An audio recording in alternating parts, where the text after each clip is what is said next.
নমস্কার বন্ধুরা, রকমারি ভিলেজ ফুডের প্রিয় দর্শক বন্ধুদের সবাইকে আবারও একবার স্বাগত।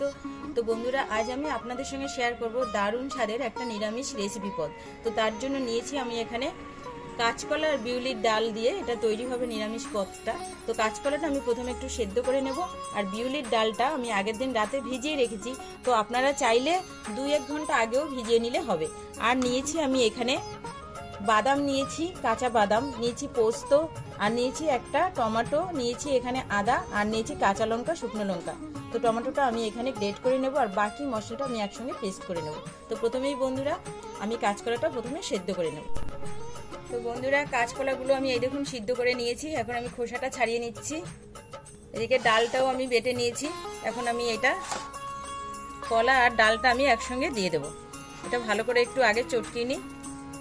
আমার ম্যাশ করা হয়ে গেছে, আমি এখন ডালের সঙ্গে দিয়ে দেবো। এবার এই ডালের মধ্যে দিয়ে দিচ্ছি আমি এখানে পরিমাণ মতো নুন, আর দিয়ে দিচ্ছি এখানে আমি গোলমরিচ গুঁড়ো। এবার আমি একসঙ্গে ভালো করে মেখে নেব। তো বন্ধুরা, আমি জল গরম বসিয়ে দিয়েছিলাম, জলটা আমার ফুটে গেছে। এখন আমি এই যে এই মন্ডটা থেকে ছোট ছোট আকারে গড়ে নেব, গোল গোল করে বা লম্বা করে, যেরকম ইচ্ছা আপনারা শেপ দিতে পারেন।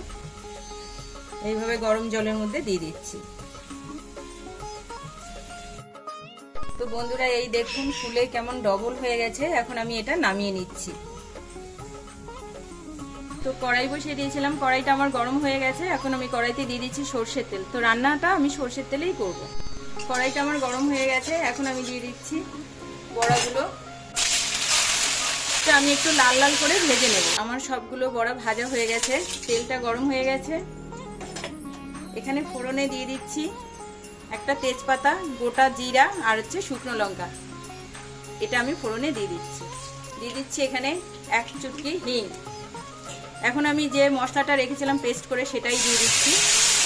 কাঁচা লঙ্কা, আদা, শুকনো লঙ্কা আর দুটো জিরা দিয়েছিলাম।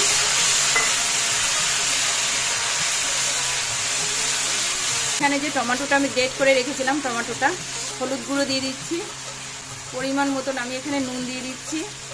কষাবার জন্য এখানে পরিমাণ মতো একটু জল দিয়ে দিচ্ছি। কালারের জন্য অল্প করে দিয়ে দিচ্ছি একটু কাশ্মীরি লঙ্কার গুঁড়ো। মশলাটা আমার কষানো হয়ে গেছে প্রায়। এবারে আমি যে বাদাম আর পোস্তটা রেখে দিয়েছিলাম বেটে, সেটাই দিয়ে দিচ্ছি। তো আপনারা চাইলে এখানে টক দইও দিতে পারেন, বা এর মধ্যে আলু ভেজেও দিতে পারেন, কিন্তু আমি এখানে কোনো সবজি দিলাম না। মশলাটা আমার কষানো হয়ে গেছে, দেখুন কেমন তেল ছেড়ে দিয়েছে। এখন আমি এখানে দিয়ে দেবো একটু উষ্ণ গরম জল।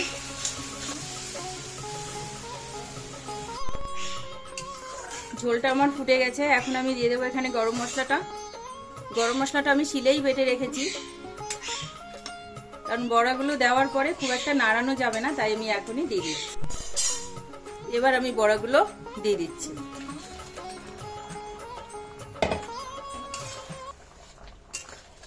এটা আমার হয়ে গেছে বন্ধুরা। এখন আমি নামিয়ে নিচ্ছি। দেখুন ফাইনালি লুকটা কত সুন্দর এসছে। তো বন্ধুরা, এই ছিল আমার বিউলির ডাল আর কাঁচকলার জল বড়া কারি। তো দেখলেন তো, দেখতে যতটা লোভনীয় লাগছে, খেতেও কিন্তু ততটা ঠিক সুস্বাদু হবে। তো বন্ধুরা, যদি ভিডিওটি ভালো লাগে অবশ্যই লাইক, কমেন্ট, শেয়ার করে আমাদেরকে জানাবেন। আর এরপরে দেখা হচ্ছে পরবর্তী ভিডিওতে। ততক্ষণ আপনারা ভালো থাকবেন, সুস্থ থাকবেন। টাটা।